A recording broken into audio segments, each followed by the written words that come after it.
I'm waving through a window that I've seen 10 times before.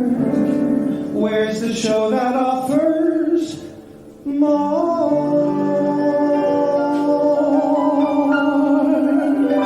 2, 3, 4. Give me a little new music. How about a little new music? Too much time with the news has got me feeling news sick. Let's try a little new music.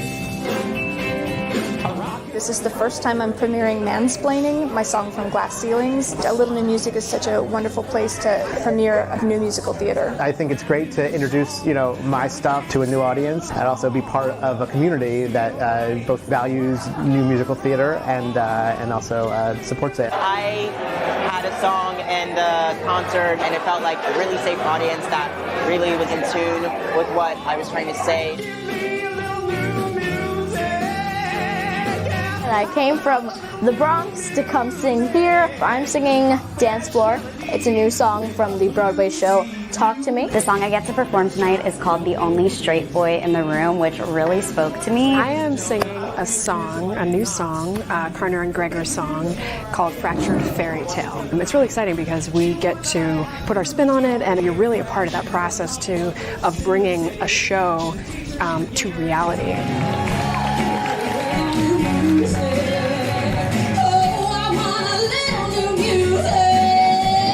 Best talent in town, the best writers around the globe. It's not a casual cabaret, it's a highly produced concert. This is my first time seeing ALittleNewMusic. It gives you a little taste of what's new and what's to come, and it just makes me excited because I want to see every single show now. I really think people need to come and experience hearing songs that have not been performed before. There's something incredible about hearing it for the first time. Ballads, up-tempos, jazzy tunes, old school Broadway type of songs. Sometimes like the next Sondheim shows up, and you get to be a part of that.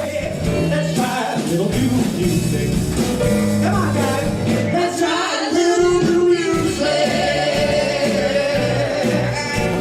A little new music, that's the name of the show.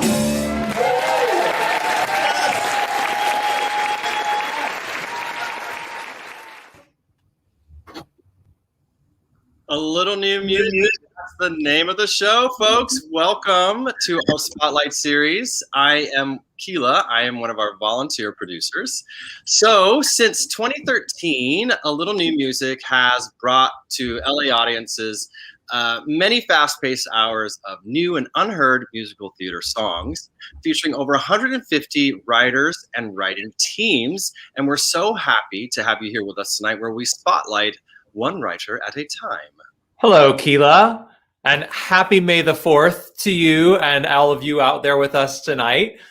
Thank you for being here. My name is Luke, and I am also one of our volunteer producers.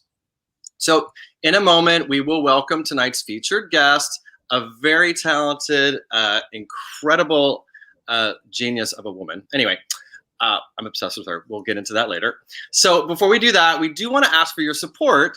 ALittleNewMusic is all volunteer effort, so we do rely on your support to compensate our writers and our performers. So whenever you can, go ahead and scan that QR code down there to make a contribution. Oh, well, there it is. Right there. It's right there, Keela. We can't wait to be together in person again, y'all. And it's getting close. We're getting closer and closer to that. But until then, your online contributions make these virtual shows possible. We also want to thank two organizations who are helping us keep the lights on, the ASCAP Foundation and New Musicals Incorporated. Now, since we are live, in a few minutes, we will take some of your questions for our writer. So get ready to type them into the chat. You never know, your question may be asked live on the air. True story. All right, y'all, enough of the intros. Let's bring on our guest. Tonight, we are so happy to have with us Amy Engelhardt. Amy wrote the score for the Off-Broadway Alliance Best New Musical nominee, Bastard Jones. And from 1998 to 2012, she recorded 4 albums that toured the US and Europe as sole female vocalist and writer for the Grammy-nominated vocal band, The Bobs. Amazing. There they are. There are The Bobs. Y'all, let's welcome Amy to the show. Come on, Amy, take a bow. Oh, and there you are in your very own green room. Thank Your you. very own green room, Amy. Yes. Yeah, that's why I painted it this way. I wanted to feel like everything was just waiting for me to come out and tackle it. Waiting for your cue, and it's That's right. finally happening. It's finally happening. That's right. And as you can see, I have a globe here so I can plan world domination. That's what it's for. That's brilliant. Yeah, that's what a globe is for. And I am all for planning world domination in lieu of musical theater. So I'm all for it. This is great. It's so good to have you, Amy. We've had you on our show. And let's just start off with a really easy question. What inspires you to write music? Interesting situations inspired me to write music. People who are on the edge of things, people who are facing a crossroads, making decisions, struggling with things, the hybrid things, not just any kind of pure emotion, because I feel like everything in life is hybrid and multi-leveled. And I like to explore the thought process behind behavior and things like that. And, how rooted it is in who we are and the balsamic reduction that we all become as we age. I truly believe that people don't completely change. They just become more of what they are. In essence. So I like to write about people who are working it out, struggling things. And very often I'm inspired by words and what other people put together in terms of ideas. I listen to science shows and talks about other kinds of art. You mean like Mystery Science Theater? I love Mystery Science Theater. Not sure it's that much of a science show as much as science fiction, and we should discuss that fact if you think that is actual science. But there's people who think a lot of things are science today. Right. No, I like to listen to authors and see what moves them and what their stories are. And very often, I'll hear an amazing story on NPR or on some interview show, and either the title of a book will send me off in one direction, or just somebody's turn of phrase. I like to see how people order their ideas and what they consider to be important. So before we entered this virtual space, we've had 3 of your songs performed on our live stage. And we're going to watch some highlights from these tunes in just a moment. But before we do, since you were just sort of sharing with us sort of the distillation of people that's like over time that sort of inspires you to write, can you tell us a little bit about each of these songs that we're about to watch some highlights from and sort of what inspired you to write each of them? Sure. The first one is a holiday family classic that I wrote because I felt like there have been a lot of subjects explored, but one that hasn't been explored was how did the Virgin Mary feel about the whole deal? Because nobody ever asked her. The second one, I believe, is from the musical Tesla, and that's being performed by Nina Herzog. That was at your Catalina Club show. And she did a fantastic job. It's a wife struggling with her husband and their priorities. And the third one is ridiculous. Perfect. I love it. Let's check them out. No way. Well, started when we started to talk. My husband Joseph and me went for a walk. Mama got you, or got this way. I'll give you a try, I ain't touched you yet. I think I'm not the gullible kind. Don't go for male exaggeration or height. But when I tell you this is something that I take, maybe I'm the portal for the title. How did that thing get to me?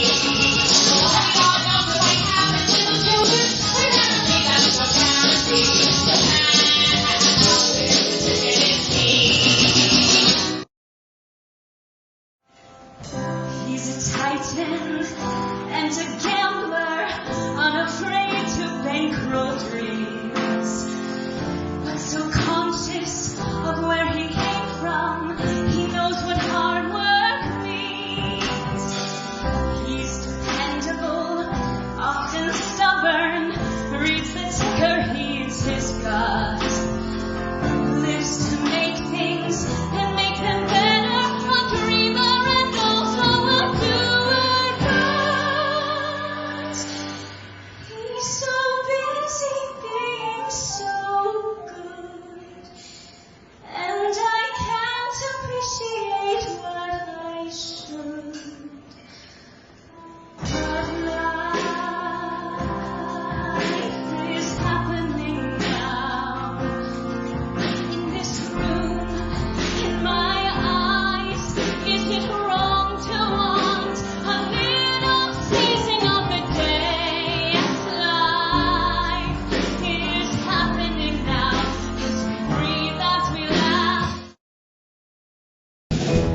who posted here before me said there's one thing I ought to know.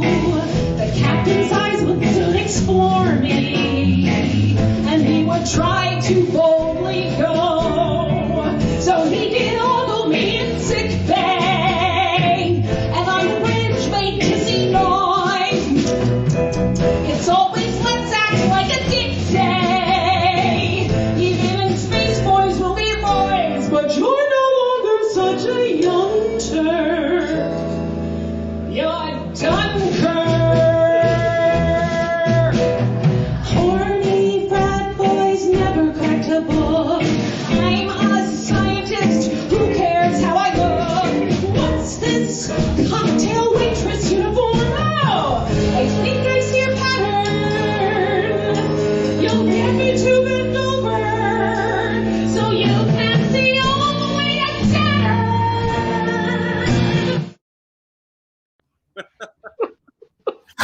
Amy, you I are said it was ridiculous. you are so punny. And we're done. And scene.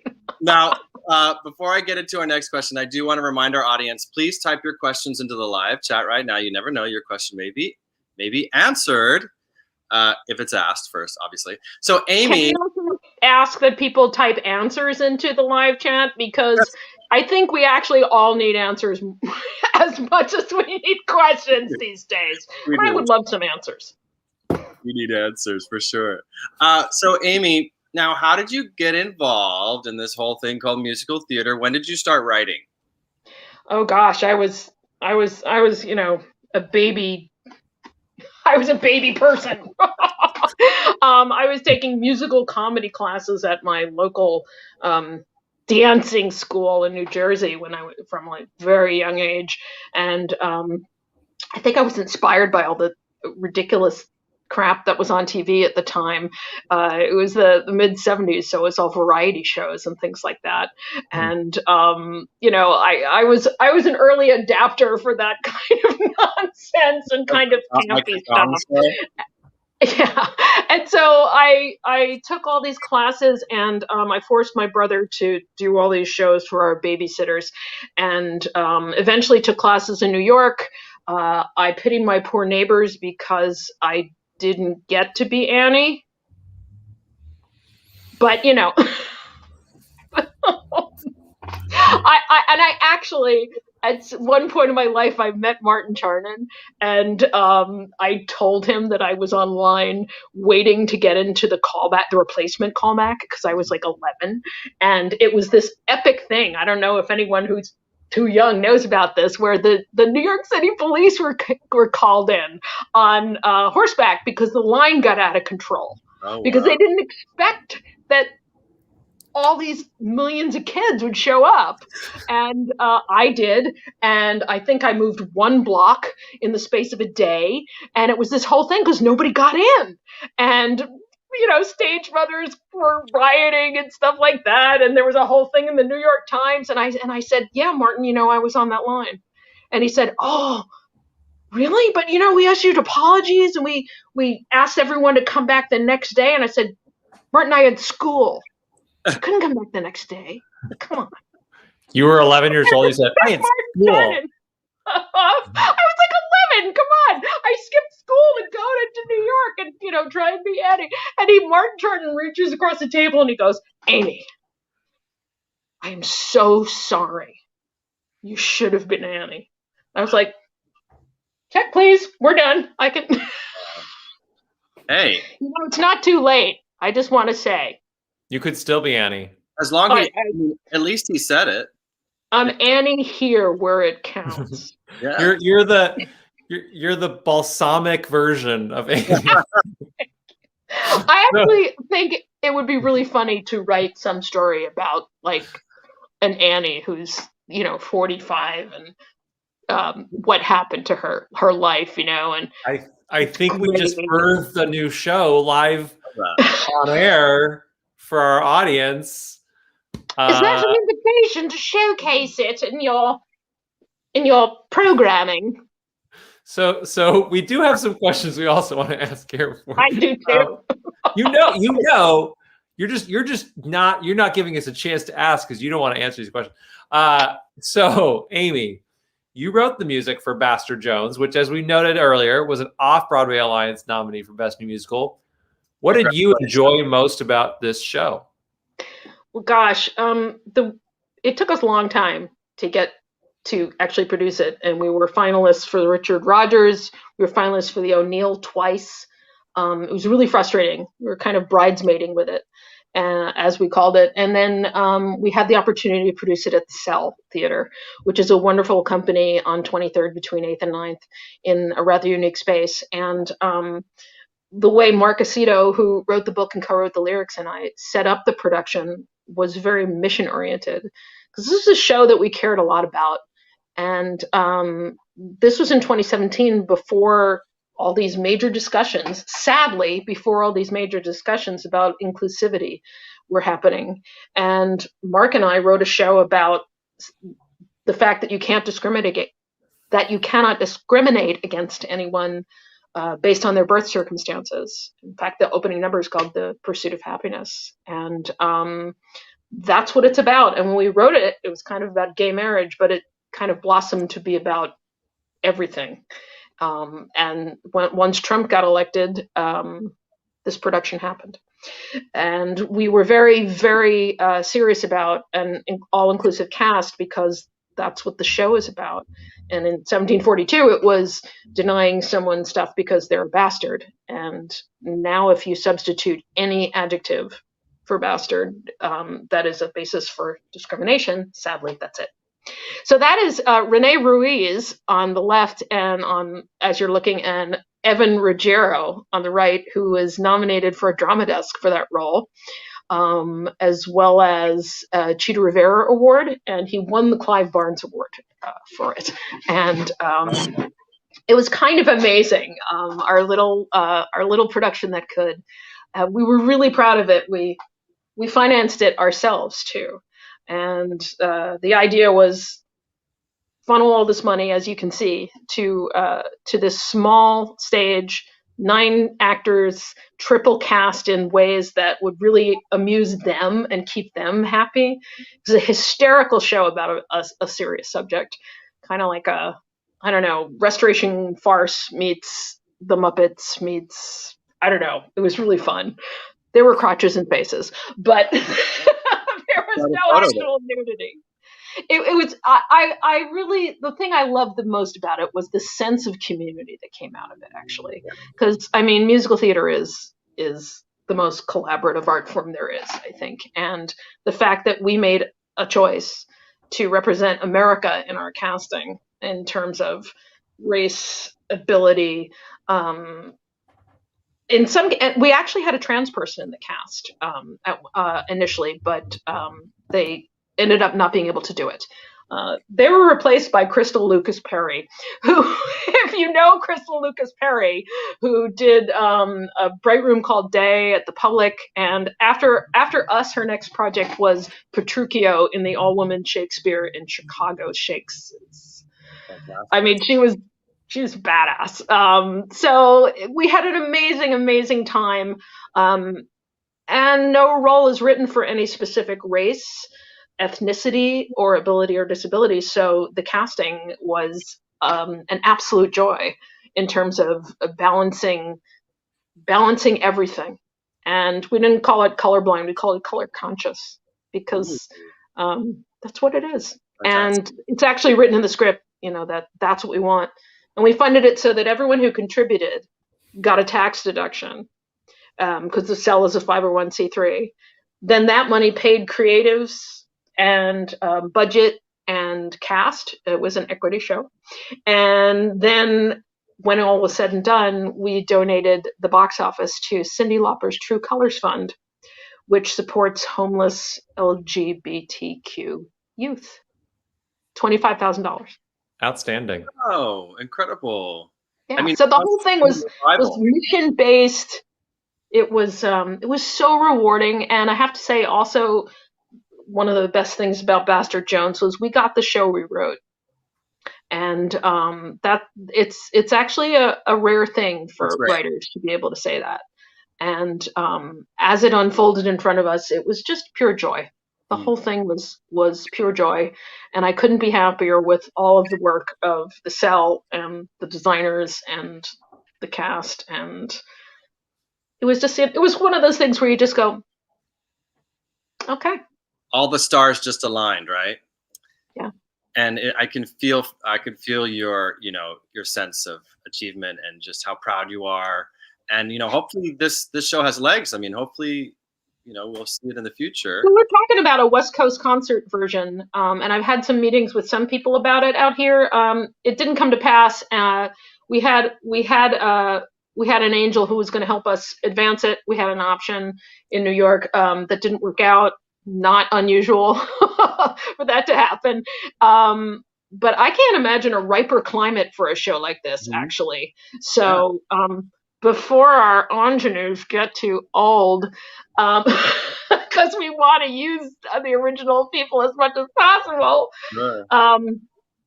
all y'all who might have, I don't know, 8 million out there, you know where to find me. The QR code is right here, ladies. Yes, and you could run it through ALittleNewMusic, and we would produce it here in Los Angeles. I'm just saying. I'm making deals on the air. I'm writing shows. Seriously, like this is going to be the episode that people need to watch of our Spotlight series to see what's happening. Hey, folks, this is our 12th. 12 times the charm, right? I mean, you never know. Even dozen. Fantastic. So speaking of writing, Amy, you write music, lyrics, and book. Do you also write code? And do you have a preference? I don't write code, but I often speak in it. I'm not so much the librettist. I'm more of a, hey, can we fix that line person because it isn't hitting? Or in a pinch, I'll do it. And actually, there are instances where I've done all three. And I find that extremely lonely because it's like, being in an echo chamber. And I love people who are really, really good at it. I love seeing people who are really good at what they do, take an idea and run with it. It's something that, maybe it's certainly not one of my A skills, or at least I don't think it is. But I don't prefer any of it. I would say maybe lyrics come easier just because I grew up listening to all the musical theater classics, Gershwin, Sondheim, Comden and Green. I just loved all that stuff, Rodgers and Hammerstein, Rodgers and Hart, and I just ate it up. And so my brain became kind of like a whole search engine of perfect rhyme and cadence and meter, and that's hard to break out of, actually. When you write pop stuff, it's not as important. I can imagine. So Amy, ALittleNewMusic loves bringing new and unheard musical theater to our audience. We love it. So y'all, now we're going to watch something that none of you have seen.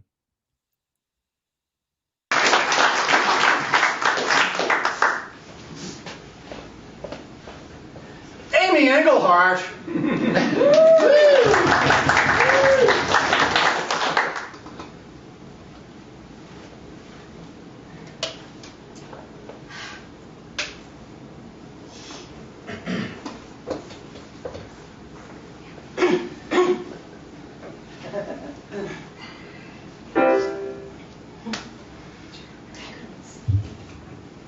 Hello.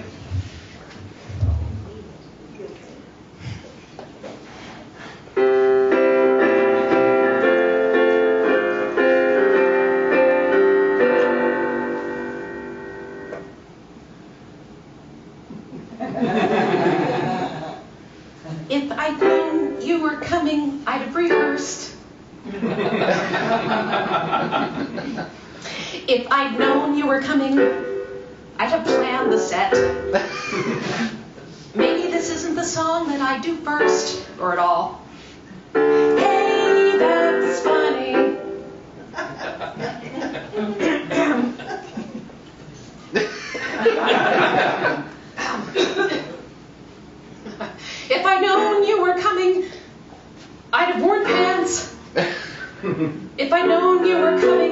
I'd washed my hair.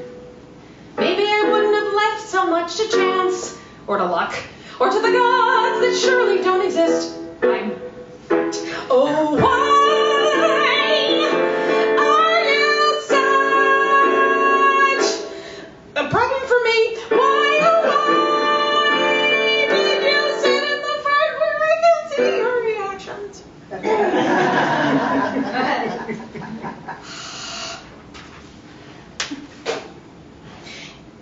If I'd known you were coming, I'd have prepared. If I'd known you were coming, I'd have lost that weight.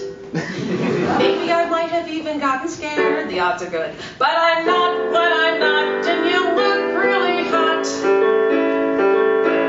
And I think that I already cursed. Yeah, I said fuck in the second verse. No, I think that was the opening verse.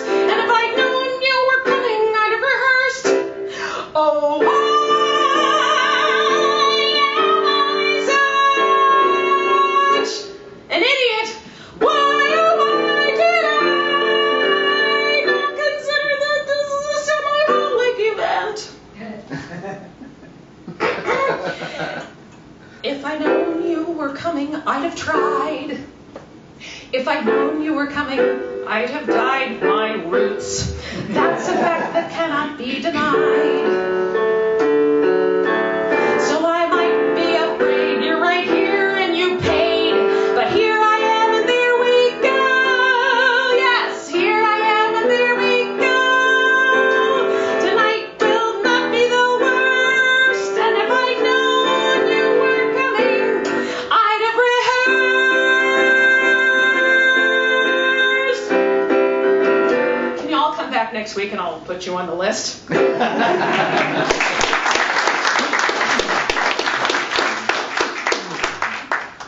Thank you.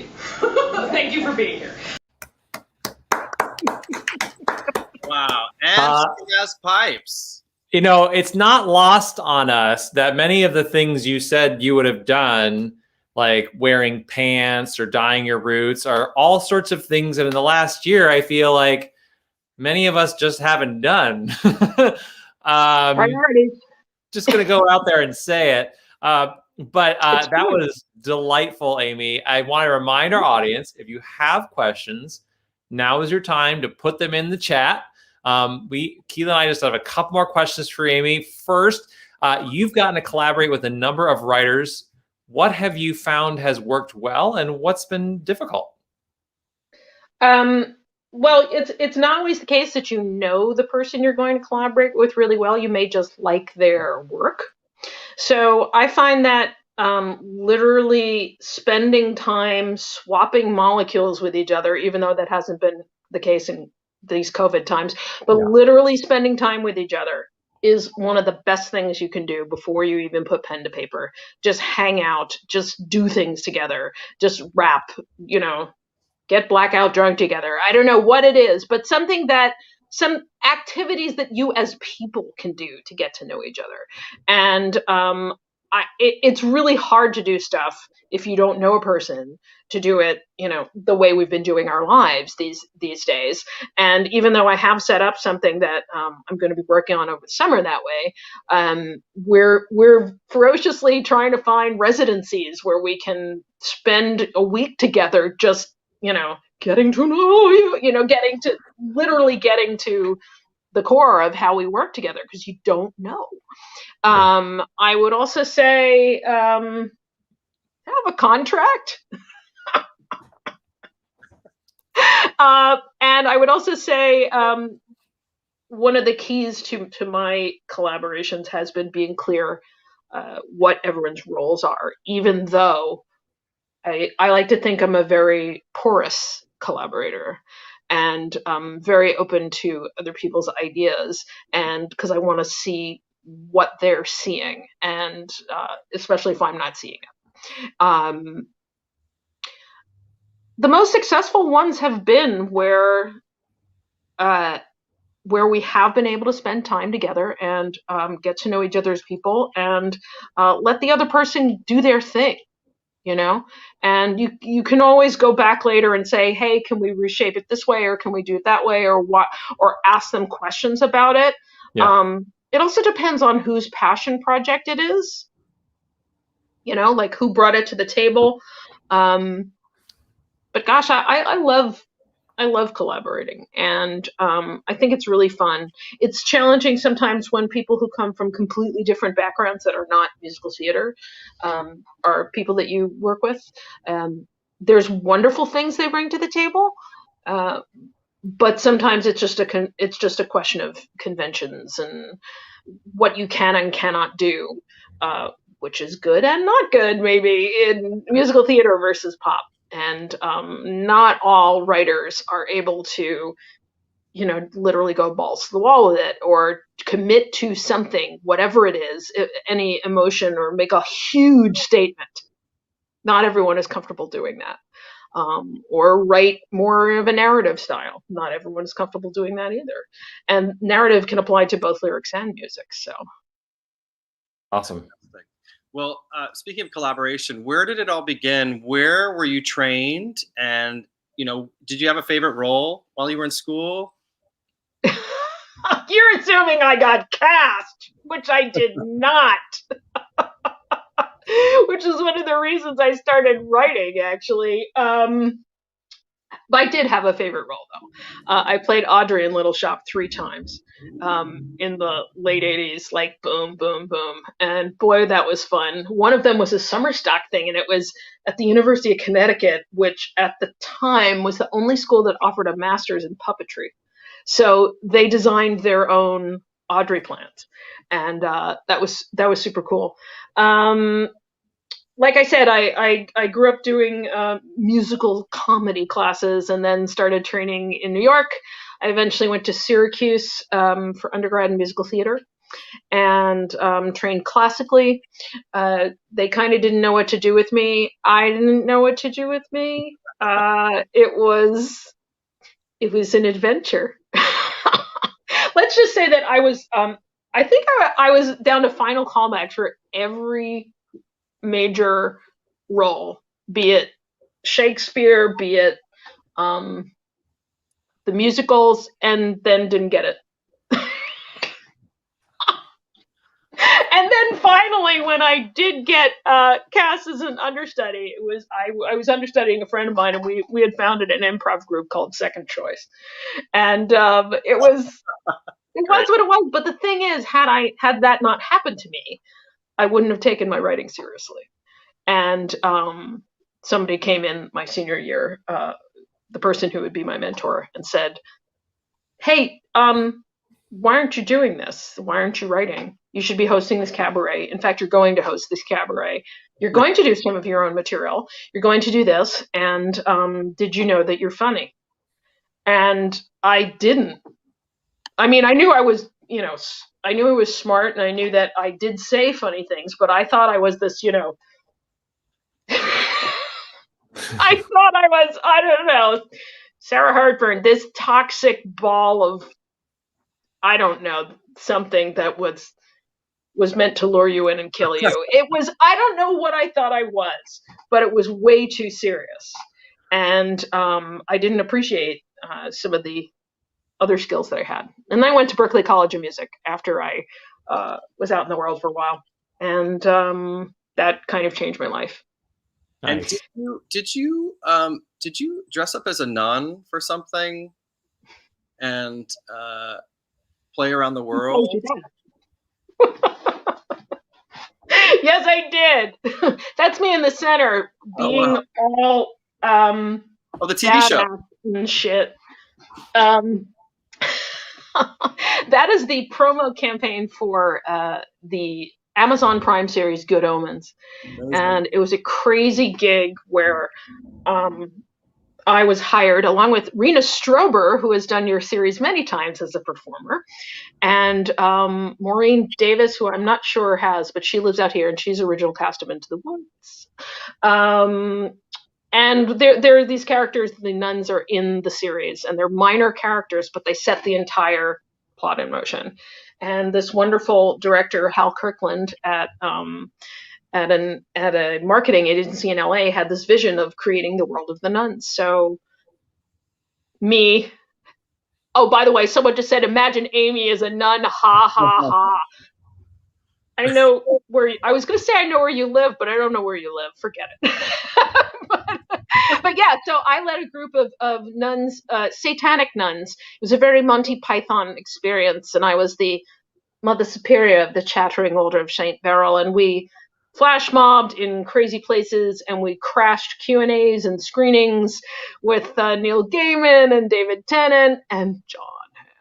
And it was really fun, and we did it in London, New York, Austin, South by Southwest, and Hollywood. And local choirs had been assembled, so there were like 30 nuns, and I kind of like led us through it was so ridiculous. It was awesome. We sang acapella. Sounds amazing. Sounds amazing. Queen songs. Yeah, it was. I mean, you can find it online. If you there's still I think there's still an Instagram account. There's definitely a Twitter account.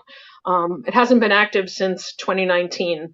But yeah, they completely flooded it, and the campaign won like 7 Clio awards, and nice.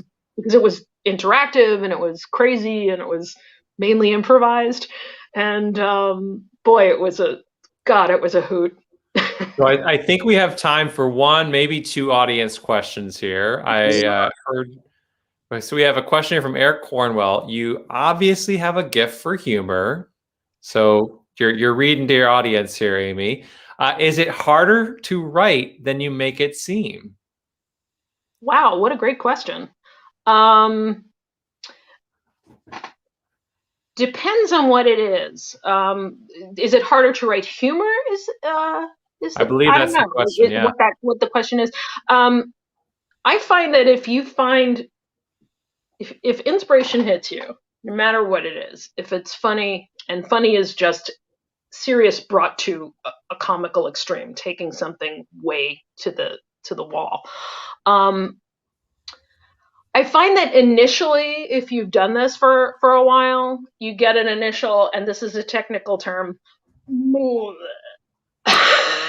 that when an inspiration hits you, either it's funny, something, whether it's funny or not, and then you kind of look at it, and if it's not done, it's at least left you clues as to where it's going, and then that's the blah is kind of the art. And the impulse of it is the honesty of it. And then the craft of it is that you look at it and you shape it and you say, that's what takes the time. It's not the initial impulse or the expression. It's the shaping of it and making sure that your message is clear, understandable, prosodic, like that your music is shaped kind of similar to your lyrics or not, if that's the case, if that's the message, right. If it's a conflicted character, maybe. I don't know that I'd say it's hard. I'd say it's challenging, because it's like a crossword puzzle, I always say, and this is weird, I think, that I've already written everything I'm going to write in my life. It's done. It's in here. So all I have to do is access the right keywords. I just have to enter the right, and hopefully this is search engine optimized. All I have to do is enter the right keywords, and then I find where it is. And I take out, and I leave everything that's not it back. But it's already done. So a blank page is not intimidating to me. It's just where I'm going to put it. Nice. Yeah, I just have to find it. So, Big Thunder NYC, there's a name for you. Who are your dream collaborators for future magic? Ooh, what a great question. Well, I do like a lot of current writers. And I would say, even though he always writes to the same person, boy, I'd love to write with Duncan Sheik. Spring Awakening just blew me away. The score. Little ballad heavy, but they were so gorgeous that it was, And I did see American Psycho, also, which he wrote. I've laughed my ass off because I find horror things very funny. But I just love his ear. I love where his ear goes. There's also a bunch of people that I know in the Maestro group, which I'm a member of in New York, the Maestro women composers. Shout out! And that's really cool because it's women of all ages, shapes, sizes, backgrounds, amazing instrumentalists as well, and musical directors. And some of those writers just blow me away. As a lyricist, Amanda Yesnowitz is one of my favorites. I love Karner and Gregor, obviously. Hello. Who doesn't love Karner and Gregor? So I don't know that I don't know that they'd be dreams so much as it would be super cool. Nice. My dream I love collaborator is the person I'm going to write something that speaks to the most amount of people with. Love that. The thing that takes off and we just go, hey, we entertained some people, or we moved some people, or we reached some people. Beautiful. Well, I have a lot more questions I could ask. I mean, like, who are your biggest influences? Do you prefer Company to Sweeney Todd? No, I prefer Merrily to all of them. Hey. But I wouldn't turn down Company or Sweeney Todd. It's a big choice. How can you? That's like an American Idol question. How can you put these things in competition with each other? Cool. So, Luke, what should we do? Should we go straight into our spotlight questions? Yes, do it. Let's do it. Amy, we have a couple more questions for you. We ask every Spotlight Series writer. This is very much like Inside the Actors Studio. I don't know if you remember. Except without that weirdo guy. I am Unless one of you is going to do an impersonation. James, what was his name? Lipton. Lipton. Yes. Lipton. Are you ready for your spot? Okay. I'm as ready as I will ever be. So what was the first musical you can remember seeing, and what was the first Broadway musical you saw? First musical I can remember seeing was at Paper Mill Playhouse in Millburn, New Jersey, which is still a tryout house. It was some kind of children's theater thing, and we were kicked out of the theater because I was screaming. Oh my. Yeah. It's very intense. Yeah, that's and your first Broadway my mother musical? used to say, "They'll never let us back into Paper Mill." And that I actually haven't been back to Paper Mill since. I mean, you didn't see Follies at Paper Mill? So Broadway musical would be they're playing our song. Awesome. Robert Klein and Luciana. So, Amy, your second question is, who would you drop everything to go see perform live, whether or not they're still with us? Kevin Kline. Okay. Alan Rickman. Maybe Barbara Cook. Oh. Oh, yeah. Wow. I've seen 2 of those 3. Pretty impressive. Just go ahead, Keela. I saw Kevin Kline in Cyrano on Broadway, and I saw Barbara Cook in Sondheim on Sondheim. All right. You mentioned Cyrano. Also Christopher Plummer, I guess I would add to that list. I have a funny story about Barbara Cook that we'll save for another. Okay, so Amy, who is going to play you in the musical version of your life? Laura Benanti. Amazing. She's it, and that's that, man. Okay. That's very decisive. No, seriously. I thought about this, and I thought, well, I actually, I could pick someone who's like way too cool. Like Queen Latifah or Regina King or someone like that in the all-inclusive, we don't, it doesn't matter. In the Bastard Jones casting version of my life, I think it would be a combination of Regina King Oh, maybe Viola Davis. Yes, I'm here for it. Come on. Yeah, I'd watch that. I'd pay to watch that. So those are and Laura Benanti. those are our questions. But before we go, we first want to thank you for being with us, and then we want to find out if you can tell us a little bit more about what's next for you.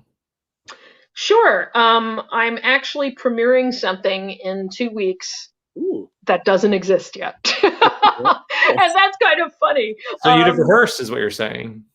Well, it's been filmed. The live capture part of this has been filmed. It's a 1-act play that is based on an experience that I had as a direct result of the Good Omens gig, actually, that had nothing to do with it, but that brought me to Scotland in 2019. And it's kind of like a cross between a TED Talk and us sitting in my living room and me telling you this while we had coffee or drinks or something like this. And it's about a global event that happened 30 years ago and how it shaped lives.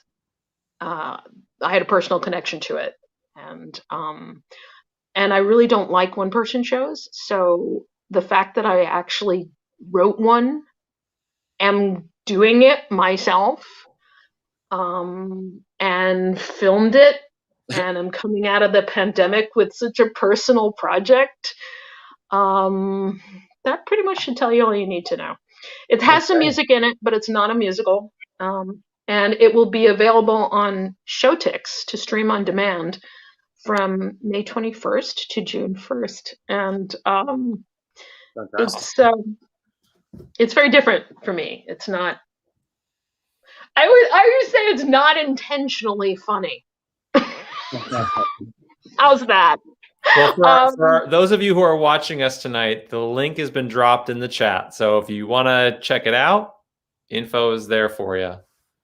Yeah, I figure, we're coming out of this period of a lot of introspection, and this was something that I had on deck to do after, right before the pandemic hit. I set up a workshop in New York and Minneapolis, and why not come out with guns blazing with something completely personal, but that is hopeful and is actually a exploration of human kindness and in the face of tragic events, and is actually very uplifting. Why not? And uplifting. You have to do things that scare you, that make you nervous, that you're going to learn something from, right? That's how history is made, folks. Well, Amy, we can't thank you enough. Thank you. For our audience out there, you can watch Amy's songs that have been performed on the A Little New Music stage. Just go to youtube.com/ALittleNewMusic. And search for the playlist, A Little Engelhardt. You get all 3 songs that we saw clips from tonight in their full glory. Amy, the days when I was a little Engelhardt. That would be pretty cool. You were just a little Engelhardt. For our audience, if you can, please help us bring even more writers on future shows by scanning the QR code on the screen and giving what you can. Your contributions compensate our performers and writers, including Amy. You guys, a little new music. You got me all Sondheimed. Hey, A Little New Music is a wonderful organization, and they've been doing this all through the pandemic. They've been spotlighting different writers, and their showcases in LA are really wonderful. And they're really, it's great to see the variety of performers and writers that they have. And I've attended so many of their showcases, the ones that I wasn't performing in at the late lamented Rockwell Music Table and Stage. But they really do adhere to their mission. And it's also a wonderful thing that they're in cahoots with ASCAP now, with the ASCAP New Musicals program. I can't believe we've been doing this for 8 years. I believe it. And it's just wonderful. And it's a wonderful chance to see new performers and to hear other writers.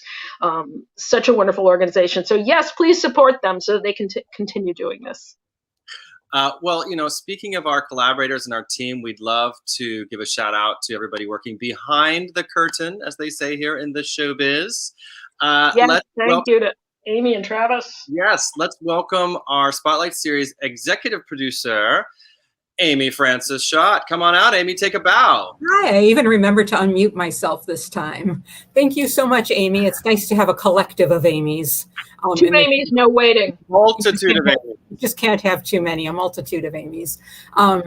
So coming up next, we are taking a little late spring break in May, but we will be back with you on June 1st. And June is going to be awesome because we will have three Spotlight series in June on the 1st, the 15th, and the 29th, because there are 5 Tuesdays in June, which is a lot of Tuesdays.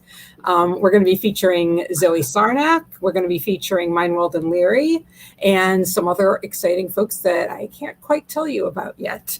But it's going to be I know those people. They're awesome. They are awesome, and you are awesome. Thank you so much for doing this. I also want to thank Brian Baldwin, who is our StreamYard guru and makes everything work so well. And the guy you've all been chatting with all night in all the chat streams, Travis Leland, who is a wonderful co-producer and performer himself. So thank you so much, everybody. We also want to thank Peter Welkin and Chris Makish for their continued support of all of our efforts. And again, acknowledge the ASCAP Foundation. If you don't know what ASCAP means, it's ASCAP. Google it. And New Musicals Incorporated for their support of our work. Amy, thank you again for joining us tonight. Thank you, Luke, and thank you, Tequila, as well. Tequila? Hey. What? Thank you, Tequila. I can't be the first person who said that. I've never heard of So. Thank you, everyone. Please subscribe to our YouTube channel. Follow us on Facebook. And have a great night, everyone. Have a great night. Be with you.